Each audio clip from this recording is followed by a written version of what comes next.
Okay, so here I am talking about Foucault. I'm going to try to be quick because there are literally thousands of Foucault resources available online, right? And so people that are far more studied in Foucault than I am can tell you about Foucault. Also, plenty of people who have read less Foucault than I have, trying to tell you about Foucault on the internet, right? So he is internet popular, internet famous, in part because he has really, really good ideas, in part because there's all kinds of reasons that people like Foucault. He also is owned by lots of different disciplines, or lots of disciplines like to claim him. As a sociology, he's not technically a sociologist, right? So we're in that kind of taking him, right, where he may not be. So he does become a self-proclaimed sociologist in the 1970s, but that's not his training. So born 1926 in France, to an affluent family. He died in 1984, very young, at 57, due to complications from AIDS. And so, he's somebody who was incredibly prolific, got a lot of ideas out there, could have done more had he been at a time when we were better equipped to deal with the complications of AIDS. So his dad and his maternal grandfather were both surgeons. He was expected to follow suit. And he was only able to go to be a humanist because he got into the most prestigious secondary school in France, right? Just basically like the, the top boarding school in France, place where there's lots of educational inequality.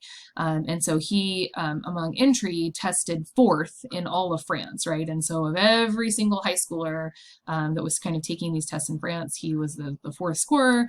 And so his parents were like, okay, clearly, like you're smart. So like go try something else and then, see what happens.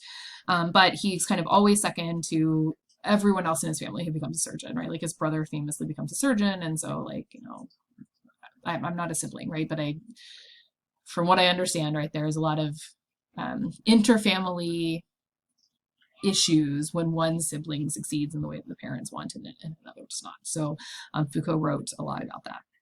So he's trained as a philosopher and a psychologist. And his PhD was actually in psych. And so again, like he doesn't come to sociology, like in the 70s, he like decides that he actually should have been a sociologist all along and starts writing and starts identifying as a sociologist. But he has his PhD in psychology. And in particular, he's interested in psychology because of his own experiences with mental illness. Because at the time, because he was homosexual, he was called mentally ill, right? And he was defined as mentally ill, and so he had to, his parents put him in treatment for his mental illness. Like lots of different friends. I mean, like, right? I mean, society kind of claimed it as a mental illness, and so that he really wanted to know kind of why, right? And most famously, he writes in the History of Sexuality, right? He goes through these psychological texts to see when and how acts of deviance get identified as illnesses, right? And so, there's tons of things that we identify as a problem and then we medicalize it, right? And so, not to say that like, alcoholism, for instance, or drug abuse shouldn't be a disease. I'm not that kind of doctor. I don't know. I don't get to decide, right? But in terms of the kind of doctor I am, there is definitely lots of evidence that people were engaging in this behavior, and then we, without any kind of ability to get help, without any kind of ability to like change their lives in any way, until we're able to identify it redefine it socially as a medical issue, and then it changes their ability to make a difference out of it, right? And so, in the 50s, if you were a man, you were drunk all the time, like, okay, that's just, you're maybe a jerk, but like at worst, that's how it is, right? And then, now it can become either that you are just drunk all the time, right? Or perhaps you have a medical problem, in which case, like, different treatments are available to you, different ways of understanding your behavior, right? People can kind of contextualize or normalize your behavior in a different way, right? Because if you are thinking about somebody having alcoholism versus somebody that just gets drunk all the time, right? Like, you're thinking about them through a different lens. And so it makes different possibility. So Foucault wants to know about that. And so, he, let's see what else I want to say about him. not much, right? I mean, he gets really drawn into communism and was a Communist Party activist for a very long time until he finally decides he just will be a university professor. It's like, fine, I'll just be a professor and stop being like a political organizer or communist for a little bit. But he was still very famously a public intellectual. So his books were very widely read. You know, it wasn't necessarily something that was just happening among nerds like some of the people that we are reading, right? Like nobody without, or very few people with it outside of academic studies reads Weber, for instance, right? But like tons of people read Foucault for fun. And it's wild because Weber is a much more accessible reader and, you know, whatever. So he also kind of was like you know, had a cult following, or still has a cult following, because he lived in the way that we expected academics to live in the 70s, which is like so hilarious thinking about how it is now, right? But you know, he very famously was like an advocate of drug experimentation, sexual experimentation, right? And so you know, like that for some people is part of what adds to his being a folk hero. If you're interested in this part of Foucault at all, I highly suggest you watch his debate with Chomsky, which is widely available on YouTube. You can look at both his commentary or just watch it. And he goes into it, admittedly on LSD, and then continues to own Chomsky. So it's kind of interesting. So in terms of his books, right, he's got the first 3 editions of the History of Sexuality and Discipline and Punishment, or sorry, Discipline and Punish, which we read from today, all before he dies, and then has lots of things through his students and his devotees worked on and published posthumously right after he dies. Okay, so let's see. So he's really interested, in terms of his main ideas, he's really interested with the idea of knowledge and how knowledge changes over time. He calls this epistemes. So an episteme is a framework of knowledge that shapes discourse, a collection of linguistic tools, rules, descriptions, habits of logic that make specific understandings of the world possible. Epistemic frameworks establish boundaries between what is true and false, the valid procedure for arriving at the truth, and who is granted the authority to say what counts as true. And this is on page 652 in the text. But much like I was mentioning earlier in terms of like thinking about alcoholism as a disease, right? Until we have that framing of knowledge to think about it that way, we don't have the ability to understand behaviors that way. We don't have the ability to talk about it, right? And so there is this kind of entire package of knowledge that comes with society changing what and how it tolerates things, right? And so, for instance, you know, like a lot of Foucaultian scholars right now are writing about trans issues, right? Because like as there's a larger fight for trans rights, as we're more as a society kind of just learned, I suppose, about the ways in which, you know, we kind of exploit transness or deny rights to trans individuals, right? Like all the rhetoric around it. As we get more knowledge, then we can talk about it in a different way, right? Advance, you know, advance rights in a different way. Because again, like we can't understand what is true and false if we only accept a gender binary, right? Like if we only accept a gender binary, then like what does that mean for people that exist outside of the binary, right? We have to understand gender as more complex. We have to have ways of talking about gender as being more complex, about the ramifications of gender being more complex. And through that, then we can kind of start seeing inequality play out. We can start seeing, you know, how and when it's politicized, how and when it like affects people personally, right? And so we can act upon that. He also gives us another tool about power knowledge. And so like basically, you know, he says that, you know, power exists within this knowledge. So once we have the ability, whoever has the ability to define what an issue is, how we talk about it, that is an extremely powerful thing in our society, and that is what gives people power. And so knowledge then is nothing more than a specific means for exercising power.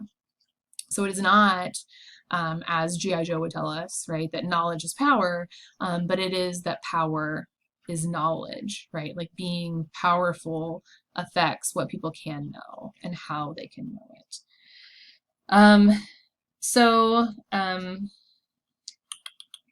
I think that in terms of the stages of power, so, I'll get a little bit more specific to discipline and punishment again, or discipline and punish. I don't know why I keep saying that. Discipline and punish. But in terms of thinking about it, he wants to identify these three stages of power, right, and goes through these three stages of power. So I want to talk about them ahead of time, and then we'll see them in the reading, right? And so when we're it's important to highlight them according to Foucault because we learn a great deal about authority and who has authority and what it means for them to have authority by the contextual form that power takes. And so older stages are not intolerable because they are morally questioned, right? But because we have moved from them culturally. And so, for instance, like in stage 1, where we have these corporal practices where punishment is against the body, often publicly, we read about those kinds of punishments or see those kinds of punishments, and it's like, ooh, right? Like, what were those old-timey people doing there? That's kind of the wrong way to do it, right? And it isn't because like bodily punishment is seen as a problem. Like there are plenty of ways in which bodily punishment is acceptable in contemporary society, right? But just this idea that like a king should have the right to publicly hang someone is culturally inappropriate now, right? And so that is stage 1. Punishment is met out by an authority figure. So I hereby decree by the king of blah, blah, blah, blah, blah, that it should be publicly hanged because it must also be visible and it must be legitimated by the general population. So for those of you, if you read into the Wells arguments, kind of when she's detailing the lynchings, right, in the Red Record, she talks about like people brought their kids, people brought their families, like entire communities turned out to see lynchings. And that was because the authority figure, often the state or the sheriff or whatever, right, decided to visibly punish someone for violating the racial order, and this was legitimated by the general public, right? And so it is very clear who has the power in those situations, and the physical ways, physical power is physical demonstration is to it, right? And so the intent of the expression of this kind of power is to repress people, right? So do not violate the racial order, because if you violate the racial order, then you may be lynched. Don't do it, right? That's different from stage 2, which is where we have surveillance largely, and surveillance, the mechanism of punishment and discipline. And so here, punishment and surveillance societies are not based on corporal punishment anymore, but through surveillance. It's not the body that is the target, it is the mind that is the target in the surveillance state. And so this, and here's where, like in the reading, we'll talk about it again, more specifically, but this is where we see Bentham's idea of the panopticon, this kind of central guard tower where you can watch into the prisoner cells, right, creating this, what he calls psychology of self-discipline through fear of surveillance. It is not that people are being watched, right? It is that people are made to think that they are being watched.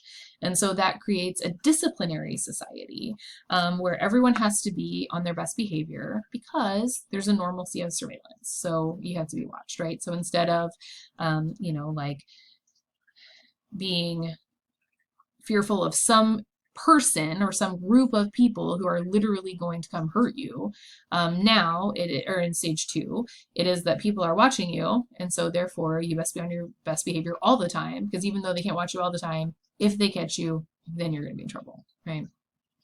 And then that lends its way to stage 3, which is where Foucault argues that we are now.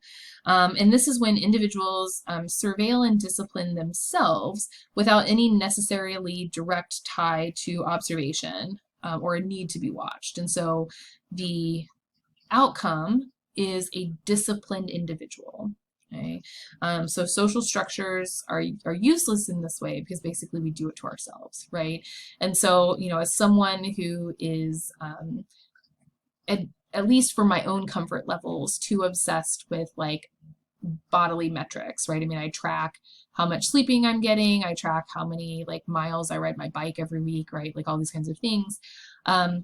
like I am disciplining myself because I have this idea of like how much sleep I need to get. And if I don't get that sleep, then like shame on me. You got to figure out a way to get better sleep, right? Or if I'm not riding enough miles on my bike, it's like, okay, well, you better get like a better ride in on Saturday or whatever. Like, like today, usually I do like an hour long ride on the weekends and like I didn't. And so it's like, oh, how am I going to make up for, making like, riding my bike longer?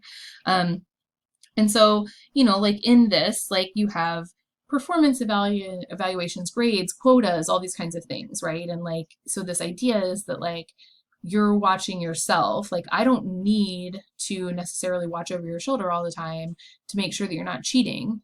You have been beat into not cheating to the way that like you'll upload your own papers and turn it in and like look and see like where's my report, like how much plagiarism do I have, am I okay, blah blah, right?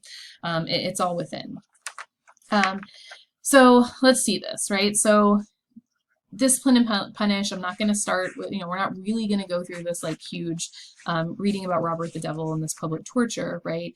But the story is there to show someone being corporally punished, right? So like here is true bodily punishment where you're like in a failed attempt trying to be quartered through the town, okay? He follows that up with these detailed rules for prisoners on page 661. And so for 9 hours a day, they've got rules about when they rise, when they dress, their morning prayers, their meals, their education, recreation, etc., etc. And so he says, famously, like they each define a certain penal style, right? So like both are punishments, but like one is the punishment with torture as a centerpiece of public spectacle. And the other is that, the body then becomes this target.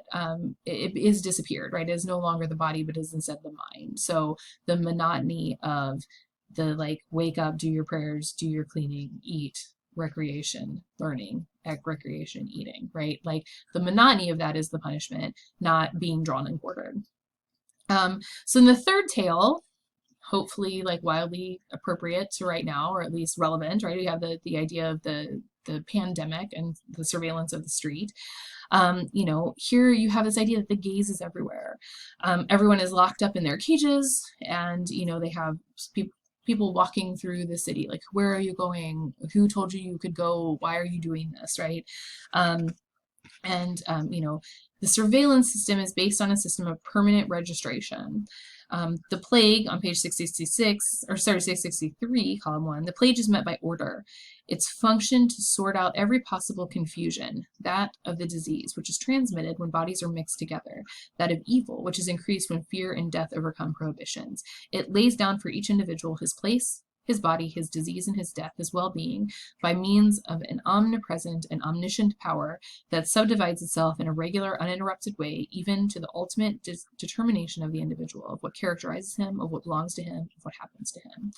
And so this is, a society of total surveillance. And I think that this is what a lot of people are very worried about when they get all up in arms about like lockdowns and monitoring and those kinds of things, right? That like it is a punishment society, right? To live in that kind of society, or in those kinds of conditions, because it shows that someone other than you has power over you, right? To every time that we have to show our vaccination cards, or we have to report to PLU about when we got our shots or whatever, right? Like that shows that we have less power in that context than others. Like I don't know that Foucault would necessarily say that was good or bad, but right, but it would kind of highlight these power differences. And so it all, like I suppose where he would say that it is bad, and this is kind of another kind of famous de Foucault thing. On page 663, now columns 1 and 2. But there's also a political dream of the plague, which was exactly its reverse, not laws transgressed, but the penetration of regulation into the smallest details of everyday life through the mediation of the mediation of the complete hierarchy that assured the capillary functioning of power. The leper gave rise to the ritual of exclusion. And so then it can become bad in the sense that when there is overreach, right? Or when it is used as a mechanism of exclusion, right? And so for instance, like PLU uses vaccination status as a mechanism of exclusion. We have lots of students that are applying right now because now is the time where college student or high school students are applying to college, and they have to click that, like, I understand that if I go to PLU, I will have to become vaccinated, right? And so, like another aspect of exclusion. In terms of power, the powerful have not always done great by creating rituals of exclusion. So the exile, so now we're on to column 2, 663. The exile of the leper and the rest of the plague do not bring with them the same political dream. The first is of pure community. The second is that of the disciplined society. 2 ways of exercising power over men. The plague-stricken town, traversed throughout with hierarchy, surveillance, observation, writing, the town immobilized by the function of an extensive power that bears in a distinct way over all individual bodies. This is the utopia of the perfectly governed city. In order to make rights and laws function according to pure theory, the jurists place themselves in the imagination of the state of nature. In order to see perfect disciplines functioning, rulers dreamt of the state of plague. Right. And so again, like, it can be used as a tool of power, just like he's going to talk about the panopticon in a second, like, you can create this community and solidarity, right? And I think a lot of us can think about that. And to some extent, I think a lot of us have probably found that in a small scale in some of our communities, right? Like among my friends group, we have very clear expectations of what and how hanging out can look, right? And so, like, if we're outside with another family, then that's okay. But, like, we have rules about who can be inside, how many families can be there, all those kinds of things. And it's actually made us more close-knit, I would say, right? And so you could kind of see this being like through this disciplining, right? This idea of like, and we're very forthcoming with each other about like where we've been and who is vaccinated and if we have an exposure, all those kinds of things, right? In which like there is a lot of solidarity building there. But it could also very much turn into something different to where, we could have somebody saying like, hey, let me see, like, I'm going to check your phone to see all your locations for this week. And like, you didn't tell me you went to Safeway on Wednesday, right? And so you can't like be at this like outdoor cookout with us anymore. Or we can take it to a completely nefarious place, right? Which is what Foucault can sometimes, or wants us to be aware of. I don't know that necessarily wants us to be worried about it. And so, he talks about this, about, ways in which it does go bad. So psychiatric asylums, penitentiaries, reformatories, boarding schools, hospitals, right? In these cases on page 664, all the authorities exercising individual control function according to a double mode, that of binary division of branding, mad versus sane, dangerous versus harmless, normal versus abnormal, and that of coercive assignment of differential distribution, who he is, where he must be, how he is to be characterized, how he is to be recognized, how a constant surveillance is to be exercised over him in an individual way, etc., right? And so again, this goes back to that idea of knowledge power, right? To where like those in power create an understanding of how, like, what the distinctions are, where the line is, where the differences are, and have us act accordingly. The constant division, 664, between the normal and the abnormal, to which every individual is subjected, right? So all of us are assessed by other people all the time about where we lie on that normal abnormal trajectory. But it brings us back to our own time by applying the binary branding and exile of the leper to quite different objects. All the mechanisms of power, which even today are disposed around the abnormal individual to brand him and to alter him, are composed of those 2 forms from which they distantly derive. And so perhaps you have heard me, this is something that I very strongly believe and I feel like say all the time in classes, but there are, sociology is kind of the central division within sociology is whether or not deviance is at the root of sociology or stratification is at the root of inequality. And the deviance folk, this is where they get it, right here, this passage, Discipline and Punish, where, like, effectively what society is people oftentimes with different levels of power assessing whether people are normative or deviant, right?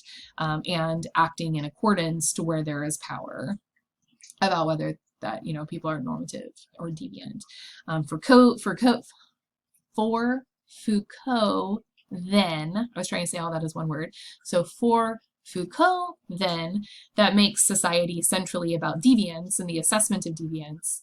But, you know, underneath there's power, right? And like, what is the point of deviance if there is not power, right? And so this is his lecture. I'll let him be right, but it's really about power. So in terms of the panopticon, right, it is this political structure, right, with like a guard tower in the middle, cells all around. So you can see pictures in the textbook.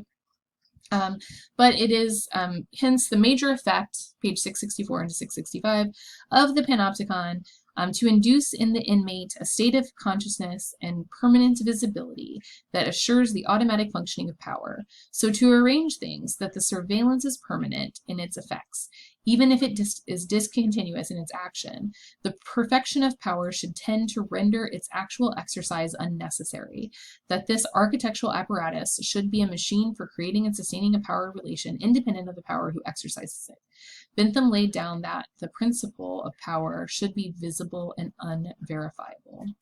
And so in this, like again, the idea is not that you're being watched all the time, but that you could be being watched all the time, that you internalize that you are being watched all the time because you don't know whether or not you are, but you know that you could be being, right? And so this threat of potentially being under surveillance causes you to be on your best behavior. Okay, so I don't know if the guard is watching right now, so I always have to be acting as if the guard is watching right now. And that is what the panopticon does. It is a machinery on page 665 that assures dissymmetry, disequilibrium, difference. It does not matter who exercises the power. Any individual taken almost at random can operate this machine. Similarly, it does not matter what motivates or animates him, right? And so it doesn't matter who's put in charge. It doesn't matter who is in the guard tower, if they're even there, why they want to be there, if they want to be there for good or for evil, but it still produces the same results nonetheless.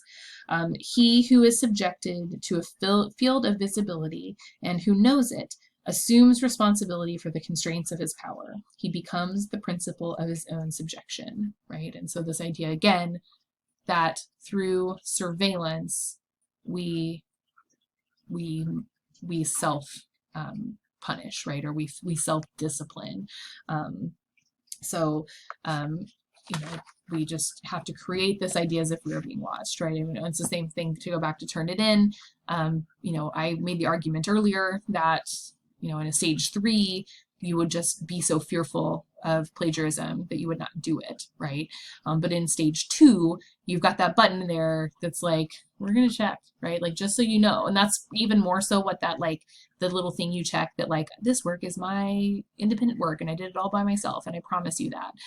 That like statement there that you have to click, that's panoptic, right? This idea that, like, I don't know if I'm going to be Googling every other sentence of your paper, but I might be. So do you really want to test me? And do you really want to give me a plagiarized paper knowing that I could very clearly identify you and then you might get kicked out of the university as a result?